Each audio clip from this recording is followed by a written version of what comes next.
Right welcome back to big TV digital exclusive. Big breaking news చూస్తున్నాం. బయ్యా సన్నీ యాదవ్ ఎక్కడ అసలు ఎన్ని రోజుల నుంచి పరారులో ఉన్నారు? వాళ్ళ తల్లిదండ్రులను అడిగితే మాకెక్కడికి వెళ్లారో తెలియదు అని అంటున్నారు. అసలు ఏం జరుగుతోంది? ఎవ్వరికి అందుబాటులోకి రాలేదు బయ్యా సన్నీ యాదవ్.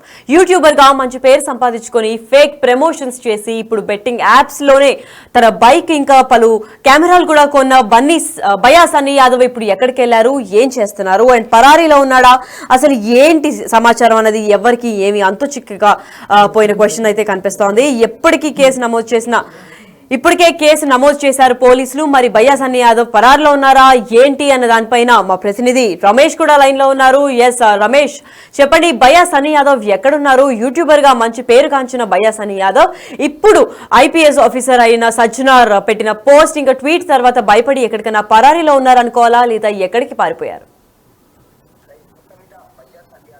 మీద బయ్యా సన్నీ యాదవ్ పై కేసు నమోదు పట్ల కూడా అంతా ప్రశంసలు కురిపిస్తున్నటువంటి పరిస్థితి కనిపిస్తుంది. మనం ఆర్టీసీ ఎండి సజ్జనార్ కూడా చూడడం జరిగింది. ఎప్పుడైతే సూర్యాపేట నూతన్కల్ పోలీసులు అక్కడ కేసు నమోదు చేశారో వెంటనే జిల్లా ఎస్పీ నరసింహ గారికి కూడా అప్రిషియేషన్ చెప్పినటువంటి పరిస్థితి కనిపిస్తుంది. ఎందుకంటే అతన్ని సన్నీ యాదవ్ది నూతన్కల్ వాసి, కానీ గ్రామానికి అప్పుడప్పుడు వచ్చిపోతుంటారు. ఆ పేరెంట్స్ కూడా తనకు ఎలాంటి సంబంధం లేదని చెప్తున్నారు. ప్రస్తుతం 6 నెలల క్రితం అతని నివాసం ఇల్లు ఒక బిల్డింగ్ కడుతున్నారు. ఆ ఇల్లుని చూయించి వెళ్లిపోయాడు, కానీ ఇంతవరకు రాలేదు. మొత్తం మీద ఆ సన్నీ యాదవ్ ఎంతో మంది అమాయకులని టార్గెట్ చేసుకుంటూ ఇవాళ బెట్టింగ్లకు పాల్పడుతున్న వారంతా కూడా ప్రాణాలని బలి తీసుకున్నారు. రాష్ట్ర ప్రభుత్వం కూడా వీటిపై సీరియస్ గా పోలీసులు కూడా దృష్టి సారించడం జరిగింది. ఇప్పటికే కేసు నమోదు చేసుకున్నారు. ఖచ్చితంగా అరెస్ట్ చేసి తీరుతామంటూ కూడా ఉంటారు. మనతో మాట్లాడానికి సూర్యాపేట ఎస్పీ గారు ఉన్నారు. సార్, మొత్తం మీద మీరు వచ్చి రావడమే చూస్తే, కొత్తగా రావడం జరిగింది, వచ్చి రావడం చూస్తే ఈ బెట్టింగ్ యాప్ ప్రమోటర్లు వీటితో ఎంతో మంది అమాయకులు కూడా బలి అవుతున్నారు. రాష్ట్ర వ్యాప్తంగా కూడా చూడడం జరిగింది. అతనిపై కేసు నమోదు కావడం జరిగింది. ఏం చెప్తారు? సో ఇప్పుడు మనం అందరికీ తెలుసు, మన తెలుగు రాష్ట్రాలే కాదు దేశవ్యాప్తంగా కూడా సైబర్ క్రైమ్ కేసులు ఎక్కువ మొత్తంలో నమోదవుతున్నాయి. అమాయకులైనటువంటి ప్రజలు ఈ సైబర్ క్రైమ్ బాధితులుగా మారుతూ ఉన్నారు.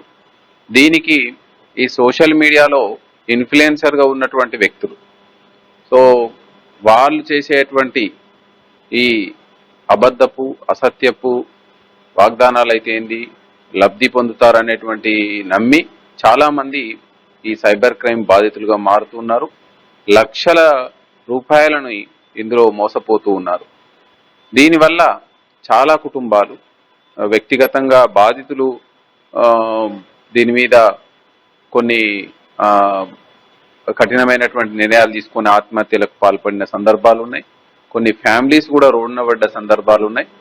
ఈ సందర్భంగా మన జిల్లాలో నూతన్కల్ పోలీస్ స్టేషన్ పరిధిలో బయ్యా సన్నీ యాదవ్ అలియాస్ సందీప్ అనే వ్యక్తి, ఇతను ట్రావెలర్గా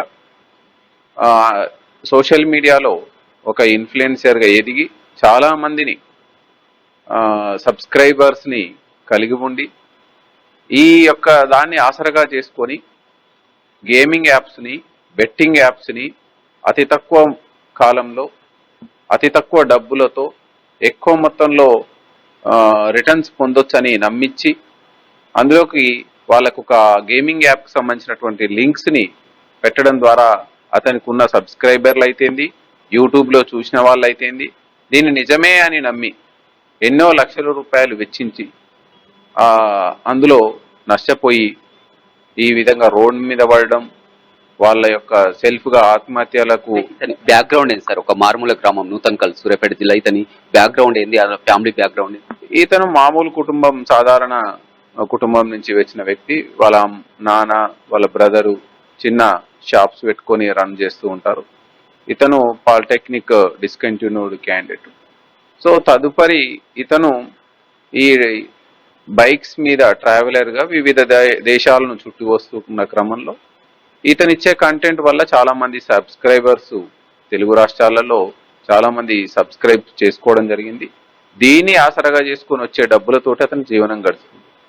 సో దీంతో పాటుగా అత్యాశకు పోయి సో బ్యానుడ్ అయినటువంటి గేమింగ్ యాప్ ఆన్లైన్ గేమింగ్స్ని ఇతను ప్రమోట్ చేయడం, ఇతని సబ్స్క్రైబర్లకి అదేవిధంగా వ్యూవర్స్కి ఆ బ్యానుడ్ ఉన్నటువంటి ఆన్లైన్ గేమింగ్ యాప్స్ సంబంధించినటువంటి లింక్స్ని షేర్ చేయడం, తద్వారా ఇది ఇతను మనకు తెలిసిన వ్యక్తి, నమ్మకం ఉన్నటువంటి వ్యక్తి, ఇతను ప్రమోట్ చేస్తున్నాడంటే నిజమే అని నమ్మి సామాన్య ప్రజానికం నమ్మి వాటి బారిన పడడం జరుగుతుంది.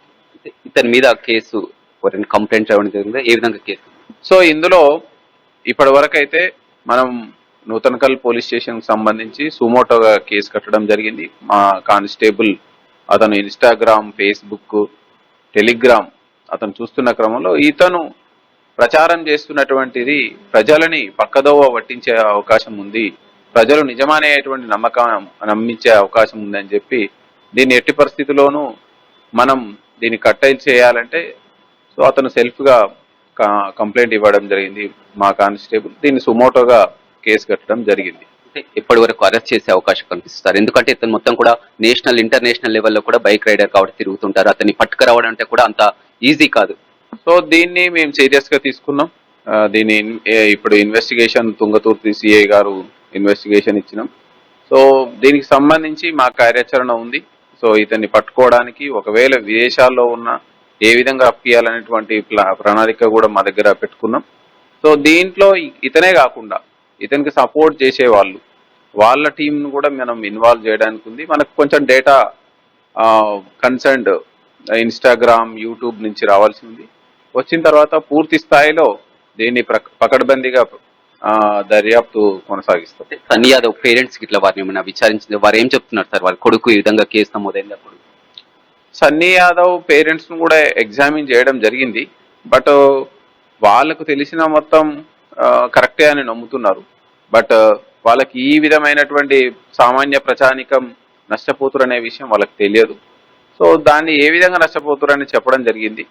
సో ఇన్ కేస్ వాళ్ళు కూడా దీనికి సపోర్ట్ గా ఉన్నా, ఇంకా ఎవరైనా కానీ అనుచరులు కానీ ఇంకా ఎవరైనా ఫ్రెండ్స్ కానీ ఎవరైనా సపోర్ట్ ఉన్నా వాళ్ళందరినీ మనం దీన్ని ఇన్వాల్వ్ చేయడానికి ఎగ్జామిన్ చేస్తాం. మొత్తం మీద బెట్టింగ్ యాప్ ప్రమోటర్స్ మన లోకల్ బై నాని కానీ వాళ్ళ సన్నీ యాదవ్ కానీ మొత్తం ఈ టీం అంతా కూడా ఒక 74 మంది వరకు కూడా తెలుగు రాష్ట్రాల్లో ఎంతో మంది అమాయకులు కూడా ఈజీ మనీ కోసం అలవాటు పడి జీవితాలను నాశనం చేసుకుంటారు. చాలా వరకు సూసైడ్లు కూడా చేసుకుంటున్నటువంటి.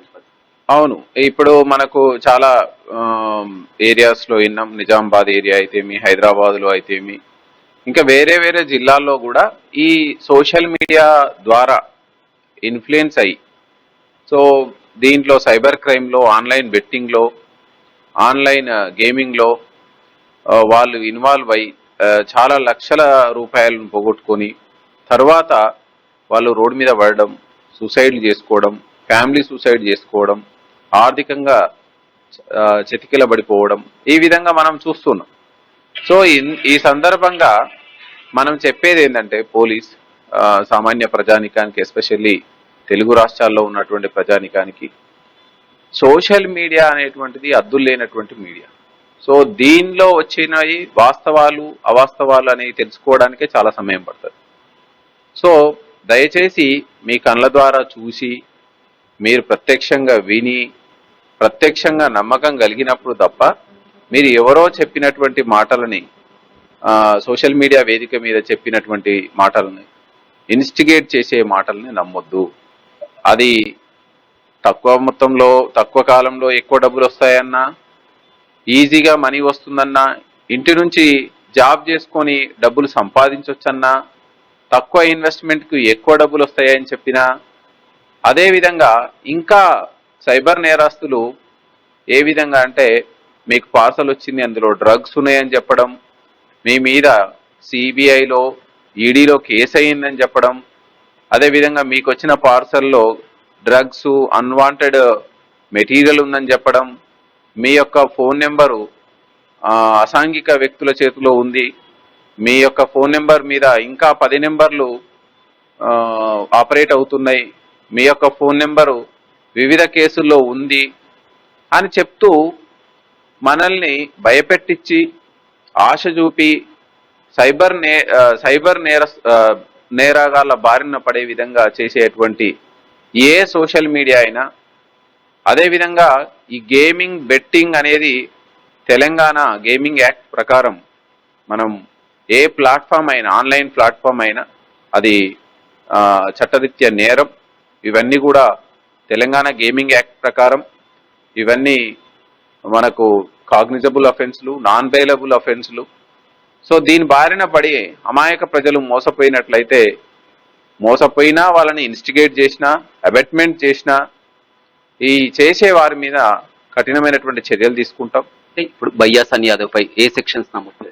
సో భయ్యా సన్నీ యాదవ్ పైన చీటింగ్ కి, అంటే అతి తక్కువ టైంలో ఎక్కువ డబ్బులు వస్తాయని ఇన్స్టిగేట్ చేసి అబెట్మెంట్ చేసినటువంటి సెక్షన్స్, అదేవిధంగా ఆర్గనైజ్డ్ వేలో ఇతను ఒక పకడ్బందీ ప్రణాళికతోటి ప్రజల్ని మోసం చేయాలి తన లబ్ధి కోసం, అదేవిధంగా తెలంగాణ గేమింగ్ యాక్ట్ ప్రకారం బుక్ చేయడం జరిగింది, అదేవిధంగా ఇన్ఫర్మేషన్ టెక్నాలజీ యాక్ట్ ప్రకారం బుక్ చేయడం జరిగింది. అదేవిధంగా భయ్యా సన్నీ యాదవ్ తో మోసపోయిన బాధితులు ఉంటారు, చాలా వరకు కూడా వ్యక్తి ద్వారా మిమ్మల్ని కలవడానికి కూడా బాధితులు ఫిర్యాదు చేయడానికి కూడా ఖచ్చితంగా ఎవరైతే భయ్యా సన్నీ యాదవ్ మాటలు విని, భయ్యా Sunny Yadav social media influence అయి ఈ సైబర్ నేరగాళ్ళ బారిన పడినా, అదేవిధంగా అన్వాంటెడ్ లింక్స్ ఓపెన్ చేసి సైబర్ నేరగాళ్ళ బారిన పడినా, అదేవిధంగా ఆన్లైన్ గేమింగ్ బెట్టింగ్ ఆడి డబ్బులు పోగొట్టుకున్న వాళ్ళు ఎవరున్నా నిర్భయంగా మన పోలీస్కి అప్రోచ్ అయితే వాళ్ళని సాక్షులుగా విచారించి ఈ కేసును పకడ్బందీగా భయ్యా సన్నీ యాదవ్కి చట్టరీత్యా శిక్ష పడేటట్టు మనం చేయడానికి అవకాశం. సజ్జనర్ గారు కూడా మొదటి నుంచి దీని అంతా కూడా, ఎందుకంటే ఎంతో మంది అమాయకులని మొత్తం కూడా బురిడి కొట్టించి మోసపోతే మీరు ఇక పట్టుకుంటారు ఖచ్చితంగా మీరు ఆ చట్టానికి. అవును, ఇప్పుడు దీంట్లో మా senior officer Sajjanar sir also దీని మీద ఎక్స్ వేదికగా, అంటే ఇది మెయిన్ గా దేనికోసం అని అంటే సార్ చెప్పిన ఉద్దేశం ఏంటంటే ఎక్కువ మందికి రీచ్ కావాలి, ఇలాంటి వ్యక్తుల బారిన పడొద్దు అని అంటే సోషల్ మీడియాలో ఎక్స్ వేదికగా సారు స్పందించినారు. దాన్ని కూడా మేము వెంటనే స్పందించడం, సార్ కూడా అప్రిషియేట్ చేయడం జరిగింది. సో ఈ విధంగా మీ మీడియా ద్వారా అండ్ ఈవెన్ సోషల్ మీడియా ద్వారా ప్రజానికానికి ఇది ఒక మంచి అవేర్నెస్ అయ్యేటువంటి, వాళ్ళలో మళ్ళీ ఫర్దర్గా ఈ సైబర్ నేరం అదేవిధంగా ఈ ఆన్లైన్ గేమింగ్ బెట్టింగ్ వైపు పోకుండా ఉండడానికి ఇది ఖచ్చితంగా కృషి చేస్తుంది. భయ్యా సన్నీ యాదవ్ విషయానికి వస్తే సార్, అతను చాలా చిన్న ఏజ్ లోనే మొత్తం కూడా ఇంటర్నేషనల్ బైక్ రైడ్, ఎంతో మంది దాదాపు ఒక 4 మిలియన్ 40 లక్షల మంది అంతవరకు బాగానే ఉంది. దాంతో వచ్చే ఆదాయంతో కూడా మొత్తం సెట్ కావడం జరిగింది, ఇక్కడ ఇల్లు కట్టుకోవడం జరిగింది, ఇంతవరకు బాగానే ఉంది. కానీ ఈ బెట్టింగ్ యాప్స్ వల్ల ఇప్పుడు సోషల్ మీడియా ఇన్ఫ్లుయెన్సర్స్ మంచి మాటలు చెప్తారు, మంచి సోషల్ మీడియా వేదికంగా మంచి కంటెంట్ కూడా ఉంటుందండి. సో ఆధ్యాత్మికం చెప్తున్నారు, క్రమశిక్షణ చెప్తున్నారు, కొత్త ప్రదేశాలు చూపిస్తున్నారు, మనం తిరగలేనటువంటి ప్రదేశాలను చూపిస్తున్నారు, ఇంతవరకు బాగానే ఉంటుంది. మంచి నేర్పడానికి సోషల్ మీడియా కాదు ఏదైనా, అది ఎనీ వైట్ పేపర్ మీద రాసిన మంచి మాట అయినా యువతని, ప్రత్యేకంగా విద్యార్థులని, ఈ రోజు ఉన్నటువంటి బాల బాలికల్ని సన్మార్గంలో పయనించేటువంటి ఏ కామెంట్ అయినా అది మనం సమాజం ఒప్పుకోవాల్సిందే, అంగీకరించాల్సిందే. కానీ తన యొక్క లబ్ధి కోసం యువత ఎటైపోతే ఏమి, విద్యార్థులు ఎటైపోతే ఏమి, ఎస్పెషల్లీ 18 సంవత్సరాల నుంచి 30 సంవత్సరాల మధ్యలో ఉన్నటువంటి యువత. మేము కూడా, నేను ఇంతకుముందుకు సైబరాబాద్లో సైబర్ క్రైమ్ చేసినప్పుడు చాలా మంది విద్యావంతులైనటువంటి యువత అండ్ అన్ఎంప్లాయిడ్ యువత ఈ యొక్క ఈజీగా డబ్బులు సంపాదించవచ్చు అనేటువంటి మాటలకు ఇన్ఫ్లుయెన్స్ అయిపోయి ఎన్నో లక్షలు పోగొట్టుకొని వెనుకకు మళ్ళీ చూస్తే వాళ్ళు ఎంత నష్టపోయాము అనేటువంటిది తెలుసుకునేసరికి అంతా జరిగిపోతుంది. సో దాని సందర్భంలో చాలా మంది సూసైడ్లు చేసుకోవడానికి ప్రయత్నం చేయడం, ఈవెన్ ఫ్యామిలీస్ను కూడా సూసైడ్ వైపు ప్రేరేపించడం అనేది జరుగుతుంది. దీన్ని మనం అరికట్టాలంటే మల్టీ డైమెన్షన్లో పోలీస్, మీడియా, ప్రజానికం అందరూ కూడా దీన్ని అవేర్నెస్ తీసుకొచ్చి జనాలు ఈ టెక్నాలజీని మంచి వైపు ఆలోచించాలి, చెడు వైపు ఆలోచించొద్దు అనేటువంటి చైతన్యాన్ని తీసుకొస్తే మనం వీటిని అరికట్టాలి. నెటిజన్స్ కానీ సోషల్ మీడియా కానీ చాలా వరకు సరే ఇంతవరకు కేసులు బాగానే, వారంతా కూడా పెట్టి ఈ బెట్టింగ్ యాప్స్ ని బ్యాన్ చేస్తే బాగుంటుందని కూడా ఒక క్వశ్చన్. ఇప్పుడు దాన్ని కూడా ఇన్వెస్టిగేషన్ లో బెట్టింగ్ యాప్స్ సంబంధించి మనం మోస్ట్లీ ఈ బెట్టింగ్ యాప్స్, బెట్టింగ్ ప్రమోట్ చేసేటువంటి వ్యక్తులు, ప్లాట్ఫామ్స్ మోస్ట్లీ మనకు విదేశాల్లో especially China based, Vietnam, Cambodia, Dubai based, Nigeria based, ఈ విధంగా ఎక్కడో ఉండి ఇక్కడ ఉన్నటువంటి ఇన్ఫ్లుయెన్సర్ని సోషల్ మీడియాలో జనాలను ఇన్ఫ్లుయెన్స్ చేసేటువంటి వ్యక్తులు. జనాలను ఇన్ఫ్లుయెన్స్ చేసేది ఏముంది, వాళ్ళ యొక్క వచ్చిన సబ్స్క్రైబర్లని పక్కదారి పట్టించాలనే ఉద్దేశంతో వీళ్ళతోటి ఒక టైఅప్ కావడం, వీళ్లకు ఈ అతి తక్కువ కాలంలో ఎక్కువ డబ్బులు వస్తాయని చెప్పి వీళ్ళను ప్రేరేపించి మీరు సామాన్య జనాలని ఇందులోకి లాగండి, మీకు దీని మీద కమిషన్లు ఇస్తాము, డబ్బులు ఇస్తామని చెప్పి. సో దీనికి ఆశపడ్డటువంటి సోషల్ మీడియా ఇన్ఫ్లుయెన్సర్లు కొంతమంది మంచి వాటి కోసం చేసే వాళ్ళు ఉన్నారు. నేను ఇంతకుముందు చెప్పినట్టు భక్తి మార్గము, క్రమశిక్షణ మార్గము, ఎడ్యుకేషను, ట్రైనింగు, ఈవెన్ టూరిజం, ఎన్నో ఆస్పెక్ట్లో సోషల్ మీడియా ఇన్ఫ్లుయెన్సర్స్ మనం తిరగని ప్రదేశాలు, చూడని ప్రదేశాలు, మనకు తెలియనటువంటి సమాచారాన్ని అందిస్తున్నారు. అంతవరకు బాగానే ఉంది. సో ఈ విధంగా పక్కదారి నేరాలు చేయడానికి, నేరాలను ప్రోత్సహించడానికి, ప్రజలు మోసపోయే విధంగా చేయడానికి, కులాల మధ్య, మతాల మధ్య వివక్షత, వాళ్ళ మధ్య విభేదాలు రగిలించడానికి చేస్తే మాత్రం ఎట్టి పరిస్థితుల్లోనూ పోలీసు సహించదు. వాళ్ళ మీద చట్టరీత్యా చర్యలు తీసుకోవడం జరుగుతుంది, కేసులు నమోదు చేయడం జరుగుతుంది. వాళ్ళ ఎగనెస్ట్గా ఎవిడెన్స్ని క్రోడీకరించి వీళ్ళకు శిక్షలు వచ్చేటట్టు చేయడం జరుగుతుంది. ఇప్పుడు వైఎస్ సన్నీ యాదవ్ని పట్టుకురావడానికి ఏమైనా ప్రత్యేకంగా టీంలను ఏర్పాటు చేయడం జరిగింది? అతను ఏంటంటే ఇప్పుడు మన దేశం దాటి బయట ఉన్నట్లు కూడా తెలుస్తున్నట్టు. సో దాన్ని కూడా మేము ఇమిగ్రేషన్ అఫీషియల్స్ తోటి కోఆర్డినేట్ చేస్తున్నాం, FRRO తోటి కోఆర్డినేట్ చేస్తున్నాం. అండ్ ఇక్కడనే ఉన్న ఆల్రెడీ మనం స్పెషల్ టీమ్స్ పెట్టడం జరిగింది. అతనికి సపోర్ట్ చేసిన వ్యక్తుల పైన కూడా మనం ఎగ్జామిన్ చేసుకుంటూ, నిఘా పెట్టుకుంటూ ముందుకెళ్తున్నాం. గతంలో మీరు సైబర్ క్రైమ్ లో చేసినటువంటి అనుభవం ఉంది, ఎక్స్పీరియన్స్ ఉంది. సూర్యాపేటకు కొత్తగా రావడం జరిగింది. ఈ కేసు కూడా మీకు ఒక ఛాలెంజింగ్. ఖచ్చితంగా దీన్ని మనం ఛాలెంజింగ్ గా తీసుకుంటున్నాం. So day to day monitor చేస్తున్నాం. సో ఇందులో ఎట్టి పరిస్థితుల్లోనూ నేరస్తుడు తప్పించుకోకుండా పగడబందిగా చర్యలు చేస్తున్నాం. రైట్, చూడొచ్చు ఇప్పటికే ఖచ్చితంగా నిఘాను ఏర్పాటు చేయడం జరిగింది. అతనిపై కేసు నమోదు చేయడం జరిగింది. ఎంతో మంది అమాయకులు కూడా బలి తీసుకున్నారు. ఈ బట్టింగ్ యాప్లతో ఎంతో మంది నష్టపోతున్నటువంటి పరిస్థితి కనిపిస్తుంది. ఖచ్చితంగా ఈ కేసుని ఒక సీరియస్ గా తీసుకున్నాం. ప్రత్యేక టీం ను కూడా ఏర్పాటు చేయడం జరిగింది.